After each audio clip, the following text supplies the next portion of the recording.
Bonjour à tous, aujourd'hui troisième édition concernant si j'étais CEO, si j'étais patron de marque, et aujourd'hui on choisit Seiko ou Grand Seiko, on va voir, c'est parti.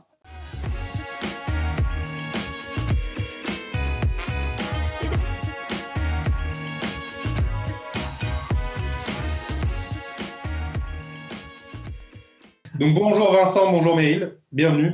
Salut Florent. Bienvenue à ce conseil d'administration Seiko. Alors, donc je suis aujourd'hui PDG de Seiko. Pourquoi? Alors Seiko, Grand Seiko. À la base, je voulais choisir Grand Seiko. Pourquoi Seiko? Parce que j'ai pas réussi à identifier de PDG qui était vraiment marqué Grand Seiko. Donc le PDG de Seiko, c'est Shinji Hattori, qui est le petit-fils du créateur Kintaro Hattori. Donc, en tant que première action, ce que je ferais en tant que PDG de Seiko, c'est que je crée un poste PDG Grand Seiko et je me nomme à ce poste. Comme ça, j'ai un double poste. Mais en tout cas, je m'intéresserai plutôt à Grand Seiko, en tout cas, dans cette vidéo. Donc, qu'est-ce que je fais en tant que PDG Grand Seiko? Déjà, deux premières actions vraiment stratégiques. Donc là, je ne vais pas parler vraiment de modèles spécifiques, ça, je le ferai après.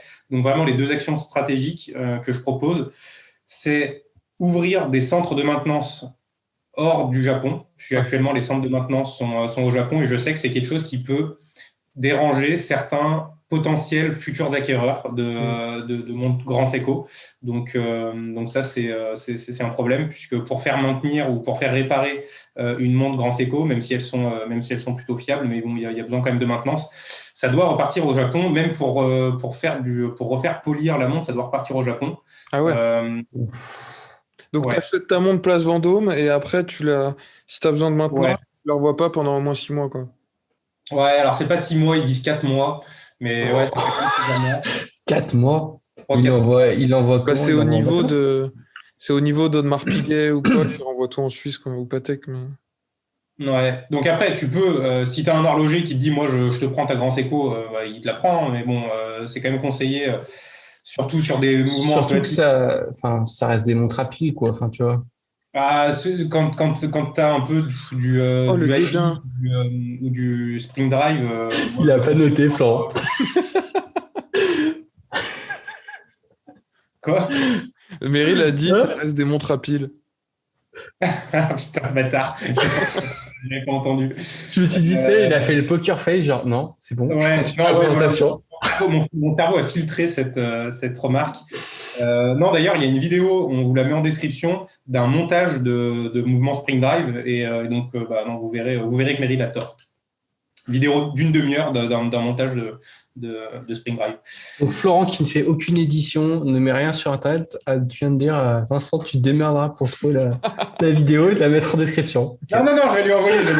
Vincent, promis, je t'envoie cette vidéo, tu pourras la mettre en description, t'inquiète. Promis. Donc, tu te nommes CEO de Grand Seiko. Si vous avez 30 minutes, un petit dimanche matin, après avoir regardé la vidéo de Watchalist, bien évidemment, si vous avez 30 ou 40 minutes à regarder, non, vraiment, c'est hyper intéressant. Et en plus, il y a des modules qu'on ne retrouve pas habituellement sur d'autres montres, dus au Spring Drive. Et donc, on voit comment ils s'intègrent au milieu des modules habituels et de la distribution de l'énergie. Donc, non, c'est intéressant. Bref. Donc, centre de maintenance hors du Japon, ça c'est hyper important. Toi, je sais que Vincent, par exemple, toi, ça te dérange de devoir renvoyer ta montre au Japon, par exemple, pour faire un polissage ou pour faire une maintenance au bout de 5-6 ans. Quoi. Je sais pas s'ils l'ont pas fait aux États-Unis, parce que je sais que Grand Seiko a pas mal poussé son marketing et ses points de vente aux États-Unis. Je me demande s'ils n'ont pas un centre de maintenance. J'ai regardé, à ma connaissance, non, ils n'ont pas de centre de maintenance aux États-Unis. Okay. Donc, justement, ça une bonne transition. Au niveau de la localisation, je propose un centre aux États-Unis, justement, comme tu dis, parce que c'est un très gros marché maintenant aujourd'hui pour Grand Seiko, pardon. Au début des années 2010, Grand Seiko, c'était le 17e, c'était le 17e acteur dans le marché 5000-10 000, dans le segment 5000-10 000. Et aujourd'hui, je crois qu'ils sont entre 5 et 7, ils sont 5, 6, 7. En tout cas, ils ont vraiment inondé le marché américain. Ils ont vraiment poussé leur marketing. Ils ont fait pas mal d'éditions limitées spécifiquement pour les États-Unis. C'était l'année dernière avec les 4 saisons, par exemple. Les SBGA, je ne sais plus combien, mais en tout cas, la gamme SBGA, les 4 saisons. Donc oui, les États-Unis, très gros marché pour Grand Seiko, donc un centre de maintenance aux États-Unis. Peut-être qu'il existe déjà, mais moi je l'ai pas trouvé. Si vous avez l'info, je suis preneur. Et en tout cas, un centre de maintenance en Europe, ça je suis sûr que ça n'existe pas. Donc en Europe, je pense qu'en Suisse, c'est pas mal de le mettre en Suisse. En plus, ça appuie un peu en gros. L'affront, quoi. Ouais, c'est ça. Le message de Grand Seiko qui dit. En face de chez Rolex. Voilà, on est là, quoi. On est là et on va vous bouffer, quoi. Un peu comme les grands-parents qui disent les Chinois, ils vont nous bouffer. Oui, je sais que Grand Seiko n'est pas chinois, mais c'était pour. Mais tant qu'à faire, autant payer un loyer moins cher et aller ailleurs en Europe, je pense. Ah non, en Suisse, c'est énorme, mec. Pour le message, ouais. Pour le message, c'est top. Pour la symbolique, quoi. En gros, voilà, donc Grand Seiko qui a un centre de. Ouais, non, c'est même pas un magasin, c'est vraiment une manufacture, quoi. Voilà. Ça, c'est gros invest, quand même. Hein. De manuf. Ouais, mais ça, je pense que c'est intéressant. Aujourd'hui, ils sont vraiment. Attends, tu parles d'une manufacture? Tu parles pas juste d'un centre de réparation et maintenance? Ouais, mais c'est centre de réparation, pas de production, mais de réparation. Oui. Vraiment. Pas une chaîne de prod non plus. Donc pas de prod, hein, c'est pas eux qui vont produire les nouveaux modèles. Mais moi, je vois ça comme une manufacture, hein, avec des horlogers, avec. Oui, mais t'as pas des mecs qui font des cadrans, t'as des. Et est-ce que tu penses pas justement que quand tu achètes une montre japonaise, enfin notamment Grand Seiko, tu achètes derrière un peu tout le mythe un peu japonais, tu vois, Ouais, mais ça tu le gardes. Je sais pas si tu gardes, tu vois, parce que le Japon, c'est l'artisanat, c'est une culture, enfin, tu vois, c'est cette culture du détail. En fait, tu achètes cet aspect un peu poétique, mais cet aspect poétique, étant donné que la conception, le développement, l'assemblage des montres neuves reste quand même au Japon, quand même, ils pourront toujours s'appuyer, nous pourrons toujours nous appuyer sur cette image du Japon. En plus, ils l'utilisent grave, ce truc romantique, le Japon, ce cadran, il vient de la forêt, pour la cascade. Voilà, il vient de la neige sur le mont, machin. Donc ça, on peut toujours s'appuyer dessus. Mais une fois que tu l'as, ta montre Grand Seiko, t'es déjà convaincu par cet aspect. Et donc l'envoyer, moi je préfère l'envoyer en Suisse et que ça prenne 3 semaines plutôt que l'envoyer au Japon et que ça prenne 3-4 mois, quoi. Donc pour moi, on ne perdra pas cet aspect de romantisme et de poétique.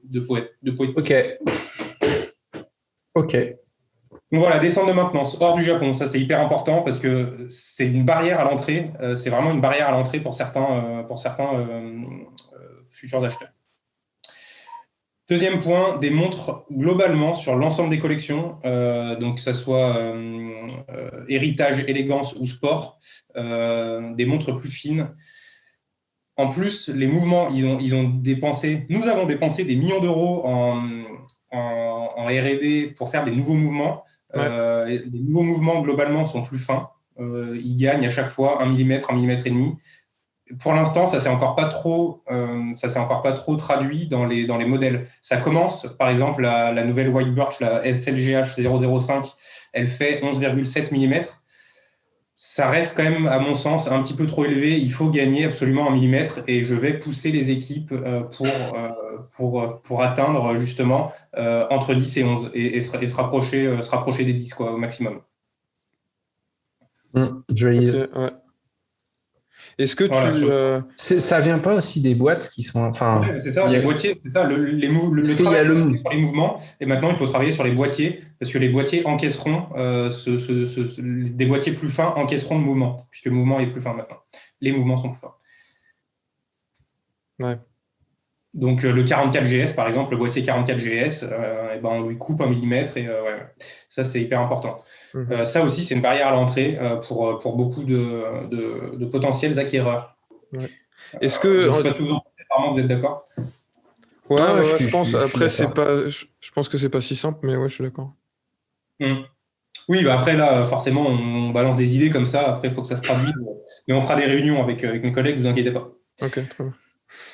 Donc voilà, ça c'est vraiment des actions un peu. Oui. Et est-ce que, je sais pas si tu en parles après, mais est-ce que, vu que tu es sur le mouvement, est-ce que tu déclines dans toutes les gammes le nouveau mouvement avec le nouvel échappement du Olympulse, hein, qui est révolutionnaire. Non, non, ça, il ne faut pas le décliner dans toutes les gammes. Absolument pas. Grosse erreur, Vincent. Ah Grosse ouais? erreur, mon conseiller. Attends, Non, il Omega faut. l'a fait avec le coaxial. Tu peux bien prendre. Ouais, mais alors là, on est quand même sur un autre niveau de complexité que le mouvement coaxial. Pour l'instant, en tout cas, peut-être que dans 5 ans, ça sera plus le cas, mais en tout cas, à court terme, c'est pas l'idée, parce que sinon, toutes les montres sur lesquelles ça va être mis en œuvre vont prendre un markup de au moins 3 000 euros, de 2 à 4 000 euros, quoi. Et c'est pas acceptable pour l'ensemble des consommateurs, quoi. Donc non. Ça, il faut vraiment que ça C'est reste. déjà, enfin, même si on dit toujours un grand Seiko, c'est un super rapport qualité-prix. Enfin, moi, peu de gens à qui j'en avais parlé, tu vois, de dire, bah, pourquoi vous orientez pas sur le grand Seiko pour t'acheter une très belle montre? T'as quand même un côté, c'est cher. Enfin, on connaît, c'est pas grand public, et ça reste déjà quand même des montres chères, quoi. Surtout qu'ils ont Bah oui. augmenté leur prix, hein. C'est moins une bonne affaire Mm. qu'il y a 5 ans, quoi. Ouais, donc pour moi, globaliser et concentrer le prix d'une Grand Seco autour des 10 000, c'est une vraie erreur. Je préfère rester autour des 5-6 Mm. et sortir des modèles comme la White Ouais. Birch, la SLGH 005, qui est une vraie réussite, avec une vraie technicité, qui est pricée à 10 000 euros, 10 000, peut-être un tout petit peu plus même. Donc voilà. Donc non, pas de globalisation de ce nouveau mouvement. Potentiellement sur quelques modèles, mais pas du tout une généralisation. Et Ok. même si tu as un gros budget R&D qui te permet de démocratiser cet échappement et de le mettre sans trop affecter le prix, de le mettre dans les autres modèles. Ouais, bah après, oui, ça il faut capitaliser et continuer à travailler sur ce mouvement, Ah ouais, ok. sur ce mouvement Ibit, et oui, petit à petit. Mais là, on parle plus de 5 à 10 ans. Ouais, voire plus, hein. Tu vois Omega, Voilà, combien de temps ils ont mis pour mettre le coaxial partout? voilà, c'est ça, pour que le coaxial devienne le standard et que ça n'a pas trop d'effet sur le prix des montres. Et voilà, Ouais, ça se fait pas en 3 ans. ouais, ouais. Ouais, ils ont bien mis 30 voire 40 ans avant de le mettre dans la Speedmaster de base, quoi. Donc à un moment. Voilà. Donc, Ouais. écoute, on verra à la fin de mon mandat, dans 30 ans, où on en est à ce sujet.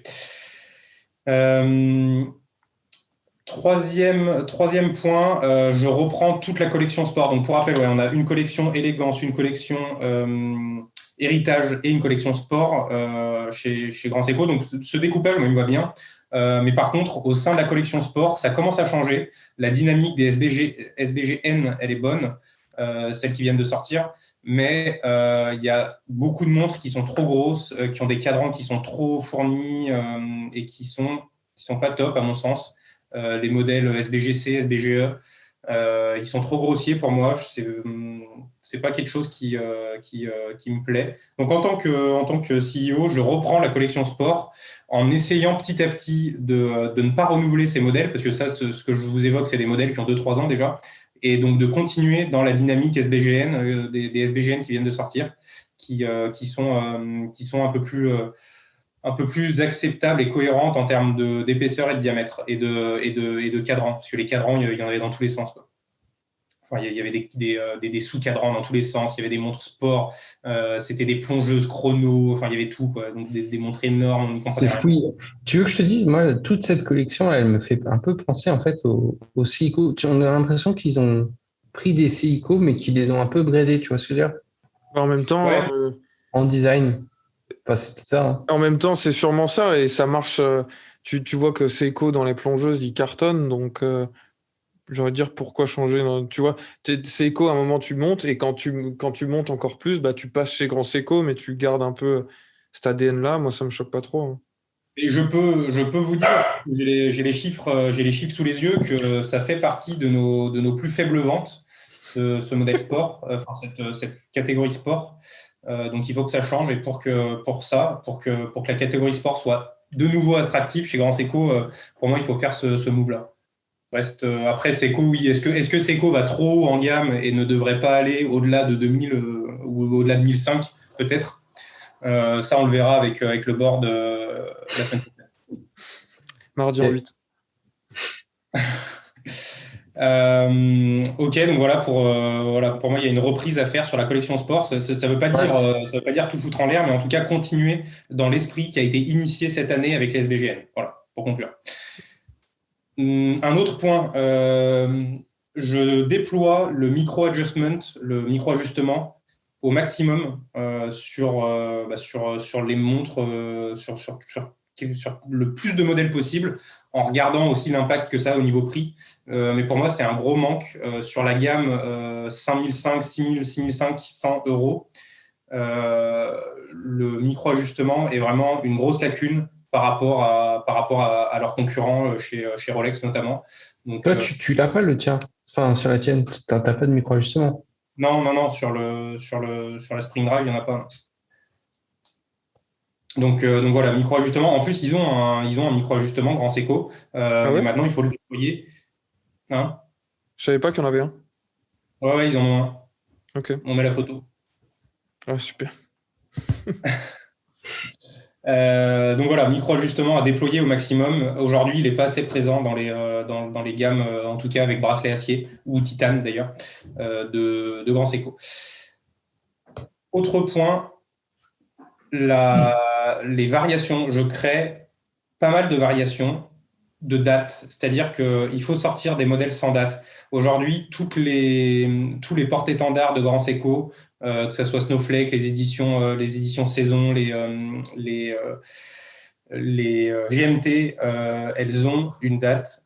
C'est vraiment systématique et il n'y a aucune variation de no date. Donc pour moi, il faut en tout cas essayer, sans forcément sortir 15 modèles en no date, mais en tout cas, par exemple, sur une nouvelle édition, sortir une no date, voir comment elle se comporte, éventuellement sortir la Snowflake, qui est le modèle emblématique de Grand Seiko, sortir la Snowflake en no date. Pour moi, c'est quelque chose qui me paraît être intéressant pour avoir un design de cadran plus épuré. Super bonne idée, ça. Hein. Ouais. Je suis à 100%. Ça fera plaisir aux connaisseurs, aux connaisseurs. Mais après, il y a pas mal d'études qui ont été faites qui montrent que les dates, c'est ce qui se vend aussi. Donc, niveau chiffre d'affaires, c'est pas ce qui va le mieux marcher. Il faut voir comment ça se comporte. Il faut voir comment ça se comporte et c'est des petites itérations. On va pas, comme je disais, l'idée c'est pas de tout doubler. L'idée c'est pas de doublonner avec des no dates de partout ou de virer la date, mais voilà. Ouais. Essayez parce qu'aujourd'hui ils essayent pas. Les seules montres en no date qui sortent chez Grand Seiko, c'est Dans la gamme élégance, non? Ouais. Voilà, les élégances qui sont sur la 40 000 machin, à 30 000 euros. Donc voilà. Il y a des élégances aussi à 7-8 000 euros, mais enfin, en tout cas, c'est la gamme élégance, quoi. Je voudrais du no date dans la héritage notamment. Pas forcément en sport, mais ici aussi en sport, mais surtout dans l'héritage. Bah, t'en as. Alors, celle que j'avais. Après, leur guichet de date, il est bien réussi quand même. Hein, là, avec, Ah non, mais je dis pas que la date est nulle, mais il faudrait essayer d'avoir cette typologie de design sur des montres comme la Snowflake sans date. Bah, c'est ce qui était fait sur la Green Iwate, là, celle que j'avais mis dans une autre vidéo où on parlait des montres bleues. Il n'y avait pas de date du coup dessus. Ouais. Et c'était une finition Iwate qui marchait bien. Après, c'est une montre habillée, bracelet en cuir, tu vois, c'est pas une montre de sport. Mais... Ouais, ils sortent leur no date, c'est souvent ça, c'est sur leur montre avec la réserve de marche à 3 heures ou 9 heures. Enfin, en tout cas, la réserve de marche qui est montée. Ouais. Bah, celle-ci, il y avait vraiment rien, hein, c'était que des index appliqués, tu vois. Ouais, ok. Mais en tout cas, moi, ça me paraît être une exploration intéressante quoi, pour Grand Seiko. Alors là, c'est pas vraiment une décision, c'est pas vraiment un changement, mais en tout cas, je reste vraiment très attaché aux explorations concernant les cadrans. Grand Seiko a toujours été dans cette dynamique-là. Ça en a fait leur modèle emblématique. On l'a vu aussi plus récemment avec la White Birch. On l'a vu aussi avec les dernières GMT, avec le motif un peu vaguelé. C'est vraiment l'ADN de Grand Seiko que d'innover autour de la texture de cadran.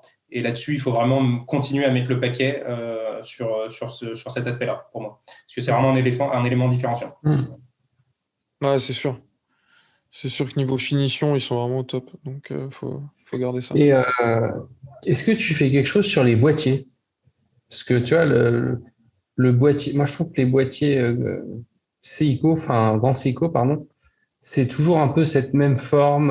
Est-ce que tu touches Ah, je tu suis touches un d'accord. peu, tu sors un peu de ce boîtier qui est très typé années 70-80, tu vois, et tu sors un truc un peu moderne ou Non, carrément pas, ou non, qu'est-ce que tu fais sur les boîtiers? moi, je trouve que les boîtiers, il y a différentes typologies de boîtiers, hein. Il y a le boîtier un peu banane, donc avec le côté bombé sur la Snowflake, et il y a le boîtier qui a des angles vraiment beaucoup plus d'angles. Mm. Je crois que je crois que c'est le 44 GS, son nom. Mais non, je trouve que les boîtiers il y a une largeur de typologie de boîtier qui est assez forte. Mm. Je trouve pas qu'il y ait trop peu de types de boîtiers et qui soient flagués année vintage, quoi, années 80, 70, quoi. Donc non, Ah enfin, oui. c'est pas quelque chose que j'ai en tête, quoi. Je vois ce que Meryl veut dire. Je me suis déjà fait la réflexion que les boîtiers me laissaient un peu. Soit il y avait trop de polissage, mais c'était pas assez. Je sais pas, ça m'avait pas subjugué. Maintenant, quand je vois les photos des dernières, dont la White Birch dont tu parles, Mm. le boîtier m'a l'air mieux fini. Il y a plus de brossage. Tu as une lunette il n'y a pas de motif ou rien, mais la lunette est brossée sur le dessus, donc c'est vraiment bien fait, quoi. Et je pense qu'ils ont un peu plus passé de temps sur ce. Bon, après, le prix le reflète aussi, mais ils ont passé plus de temps sur les finitions du boîtier de ces nouveaux modèles-là. Ouais, donc non, enfin, les boîtiers, moi, en tout cas, c'était pas un axe qui me choquait et qui nécessite de grandes évolutions. Mm. Donc voilà. Et sinon, bah, toujours garder cette même attention au niveau des aiguilles et du polissage des aiguilles que Grand Seiko voilà, Grand Seiko, c'est vraiment le seul acteur qui, sur ces niveaux de prix, permet des finitions d'aiguilles au niveau du polissage aussi élevé. Donc ça, c'est vraiment aussi à conserver et sécuriser aussi ce poste-là parce que alors après il n'y a pas vraiment de source officielle, mais j'ai souvent entendu dire qu'il y a très peu de personnes qui maîtrisent ce polissage sur les aiguilles, plutôt sur les aiguilles que sur les boîtiers.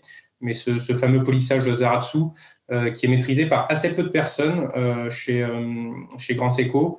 Donc je pense que c'est pas mal de sécuriser et de former un peu plus de personnes. Donc en le laissant au Japon, puisque voilà, je pense que les Japonais veulent aussi garder ce savoir-faire et pas forcément former pour que le savoir-faire soit ensuite répliqué, mais en tout cas élargir un peu le scope des personnes qui maîtrisent ça parce que là, encore une fois, c'est vraiment un élément qui est très différenciant. Mhm. Ok. J'ai deux questions pour toi. C'est lié au quartz. Est-ce que tu parles de l'ADN de Grand Seiko, etc. Est-ce que tu continues à fond dans les développements, d'aller encore plus loin sur le Spring Drive, sur le quartz, qui est déjà ouf avec le calibre 9F, je crois. Ouais, c'est ça, c'est les FF en quartz. Non, sur les organisations de mouvements, c'est-à-dire 9F, 9S, 9R, je reste comme ça, c'est-à-dire quartz, spring drive, mécanique, parce que c'est aussi cette triptyque qui fait l'identité de Grand Seiko. Grand Seiko a Ouais, toujours. je veux dire juste sur le quartz ou le Spring Drive, est-ce que tu mets ta Tu R&D balances pour là-dedans? le lino, ouais. Est-ce Hmm. que tu mets toute ta Ouais, ouais. R&D dans les cadrans, les finitions des cadrans, ou est-ce que tu en mets quand même pour encore faire avancer le quartz, le Spring Drive? Je suis pas sûr qu'aujourd'hui il y a il y a d'énormes montants qui soient alloués à la recherche quartz. Je pense que là ils ont un niveau, mais oui, je pense qu'il faut continuer sans forcément en faire la priorité numéro un. Il faut continuer à travailler, à s'améliorer sur ce sujet-là. Mais en tout cas, en aucun cas, l'idée c'est de recentrer vers le mécanique et de diminuer l'aspect quartz.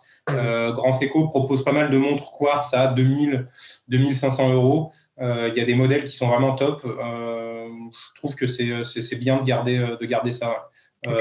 Et pour répondre à ta question au niveau de la R&D, je pense que les niveaux actuels sont limités et je pense que c'est pas mal de rester comme ça. ne Ok. pas forcément en faire la priorité Ok. numéro un, mais ça vivote, Et, quoi. et est-ce que, je sais pas si Grande Seco l'a déjà fait, mais si c'est pas le cas, est-ce que tu te mets à faire comme Seco le fait, je crois, des cadrans et mouvements énergie solaire? Non, pourquoi? Parce que Seco est un acteur majeur là-dedans. Je Ouais, sais bah, pas si c'est Seiko, c'est ils font Ico ou ça. c'est Citizen plutôt, non? Citizen Non, aussi, Seiko, mais Seco aussi, c'est le faire, hein. ouais, Seiko, ils le font, mais non, non, non. Tout ce qui est Seiko, ils le font très connectivité bien. GPS et tout, tu vois, Non, tu non. penses pas qu'il y a un truc à faire Non, avec alors Grande ça, Seco ouais, là-dessus? alors ça, non, pour le coup, non, ça, c'est vraiment pas dans l'ADN Grand Seco. Et pour moi, il n'y a pas d'intérêt de se positionner sur ce segment qui est déjà bien exploré par Seco, les Astrons et tout, donc non. Ok. Et alors, comment tu fais pour que on arrête de se dire c'est un grand Seiko, c'est un peu tout pareil, tu vois, pour bien marquer la fracture entre les deux, quand t'es Bah, pas tu un vois, connaisseur, tu vois. Je trouve que, et là, je re-regardais, parce que je me ils disais, ont quand même, ils les, ont quand même bien travaillé là-dessus, hein, pour moi, hein. Après, c'est difficile parce qu'il y a le mot encore, mais bon, il faut pas avoir honte du mot. Ils auraient pu, au tout début, je ne sais pas si ça a été un bon move, ils auraient pu changer de nom, comme ils l'ont fait pour Credor. Imaginons, ils auraient pu, au lieu d'appeler la division Grand Seco, ils auraient pu l'appeler un autre nom qui n'a rien à voir et qui ne contient pas le mot Seco, pour marquer un peu la frontière.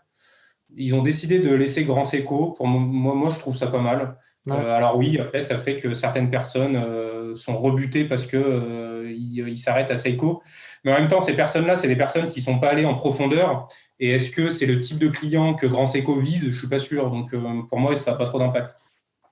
Et ouais, je trouve pas que c'est justement moi je trouve que c'est la gamme Seiko qui est hyper large, mais en même temps, c'est un acteur, enfin, plus que majeur, hein. Mais tu vois, quand tu as des Seiko qui sortent avec les présages, avec des cadrans porcelaine ou émail, etc., est-ce que ça a un sens? Sachant Bah qu'ils ont ouais, grand ouais. Seiko. complètement, parce que ces montres, tu me cites par exemple une Seiko avec des cadrans porcelaine ou émail. Il y a une Seiko qui, pour moi d'ailleurs, n'est pas très bien réussie, mais je crois qu'elle est à 1 800 euros. C'est très bien que Seiko fasse des montres comme ça. C'est complètement pertinent dans l'environnement groupe Seiko global, quoi. Ouais. Et je trouve ça plus simple d'expliquer à quelqu'un qui connaît rien, de dire, bah voilà, t'as Seiko qui fait des montres jusqu'à, on va dire, 2 000 euros, même s'il y en a sûrement dessus. Et au-dessus, t'as Grande Seiko, et Grande Seiko, c'est vraiment haut de gamme, que de dire, bah voilà, il y a Credor, par exemple, c'est un nouveau nom, et de dire, bah en fait, ça appartient à Seiko, mais c'est pas le même truc. Enfin, tu vois, au final, autant dire direct, bah voilà, t'as Seiko et t'as Grande Seiko, tu vois. Ouais, tout à fait. Et Et voilà, moi Credor, j'aime bien le tout le monde, principe. enfin, c'est beaucoup moins connu, tu vois, ça marche moins bien, même. Après, c'est Moi, très j'aime élitiste bien aussi. le principe aussi parce que ça permet aussi d'avoir des montres de luxe un peu undercover, quoi, pour les personnes qui ne veulent pas, envoyer de signal, contrairement à Rolex par exemple. Mm. Mais pour les personnes, voilà, qui veulent vraiment ne pas envoyer de signal, vraiment, qui veulent avoir une montre de luxe sans avoir ce signal-là. Bah, quand Seiko, c'est parfait. En gros, c'est Seiko, ouais, bah, c'est une Seiko, quoi. Rien d'incroyable, quoi. Donc Ouais. ça, moi, c'est quelque chose qui me plaît aussi, et je pense que voilà, je pense ne pas être le seul, quoi. Bah, c'est super. Merci Ouais. Florent. Donc voilà, je ne sais pas si vous avez d'autres propositions. Moi, c'est mes 5-6 points majeurs. Non, c'est top. C'est top. Enfin, moi je connais moins la gamme que toi, Flo, mais est-ce qu'ils ont des mouvements avec des grandes complications chez Grand Seiko? Alors oui, non, Pas trop. ça Parce c'est que ça, enfin, ils n'ont pas de tourbillon, ils n'ont pas de répétition minute de non, mémoire après. non, alors ouais, je l'ai pas évoqué, et non, là encore une fois, la réponse pour moi c'est non. Grand Seco ne doit pas s'orienter vers de l'ultra-horlogerie, quoi. Ils doivent pas s'orienter vers le domaine de la grande complication, comme peut le faire Gégère Lecoultre, par exemple, ou les grands acteurs, Vacheron Constantin, Patek, etc. Euh, Tout simplement. ouais. Alors, je Ils pense ont, que ça ils apporte ont présenté pas un d'intérêt. mouvement tourbillon l'an dernier, hein. Il y a eu Ouais, mais ils sont pas. Ils ont parfois des fulgurances. Oui, ils ont eu un mouvement. D'ailleurs, le mouvement n'a même pas été emboîté encore, je crois, hein. ouais, ouais, ouais. Donc en gros, c'est un peu leur laboratoire. Là, ils ont sorti juste un mouvement. D'ailleurs, c'est du jamais vu. Enfin, Gère Lecoutre ou Constantin ne sort jamais de mouvement sans modèle à côté, quoi. Ils sortent toujours le modèle à côté avec 5-10 exemplaires, j'en sais rien, 1 million d'euros. Mais en tout cas, là, c'est vrai que Grand Seiko, ils ont fait ça, pourquoi pas. Mais en tout cas, pour moi, ils ne doivent pas se mettre à sortir des montres avec calendrier perpétuel, répétition minute, comme peut le faire aussi IWC aussi, par exemple.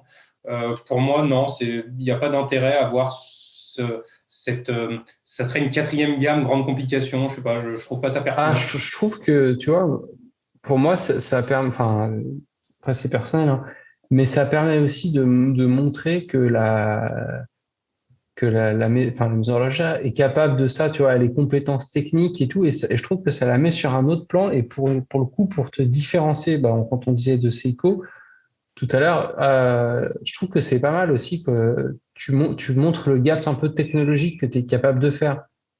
Ouais, mais tu sais, Meryl, chez Grand Seiko, on a rien à prouver à personne. Donc ça, c'est quand tu veux un peu envoyer des signaux au marché. Regardez, je suis capable de faire ça. Mais justement, ça va pas dans l'ADN de Grand Seiko, qui est justement de faire des produits qui parlent d'eux-mêmes, qui ont des finitions incroyables, qui ont des cadrans, des textures de cadrans incroyables, mais voilà, qui n'ont pas besoin d'envoyer un signal à la planète horlogère en disant regardez, j'ai fait un sphéro-tourbillon, on est trop fort, on est capable de le faire. Ouais, Seiko fait des tourbillons chez Credor déjà. Donc peut-être. Credor, ils ont un tourbillon ? Ouais. D'accord. Je n'avais pas en tête que Credor avait un tourbillon, mais j'ai une réunion avec Credor dans 2 semaines. Mais... Ok. Donc non. Donc tu gardes la gamme comme elle est, quoi. Ouais, je préfère largement balancer de la R&D sur les forces, capitaliser sur les forces de Grand Seiko, plutôt que de dire on n'est pas très présent sur la grande complication, donc du coup on va essayer de faire des trucs à grande complication, quoi. Non. Plutôt capitaliser sur les forces que sur les lacunes. On verra ça à la fin de votre mandat. Où ça en est ? Écoute, on se donne rendez-vous dans 5 ans. Et bien Super. voilà, c'est tout pour le 3e et dernier épisode sur si vous étiez un CEO. Bien sûr, il n'y aura pas d'épisode sur Moser, puisque Moser a déjà le CEO parfait du monde. Edouard, tu nous regardes. Donc si j'étais PDG de Moser, en fait, t'as rien à faire, puisqu'ils ont déjà un PDG incroyable. Oh, donne-moi une demi-journée, je te trouve une dizaine d'actions. Non, Moser, franchement... je vais dire la première action, arrêter la collab avec seconde. Oui, alors, ouais. Voilà, tu vois, allez. Le petit truc, la récente collab avec seconde, je suis pas convaincu, mais c'est un move intéressant quand même, mais ouais. Bref, c'est comme. Allez. Merci Florent.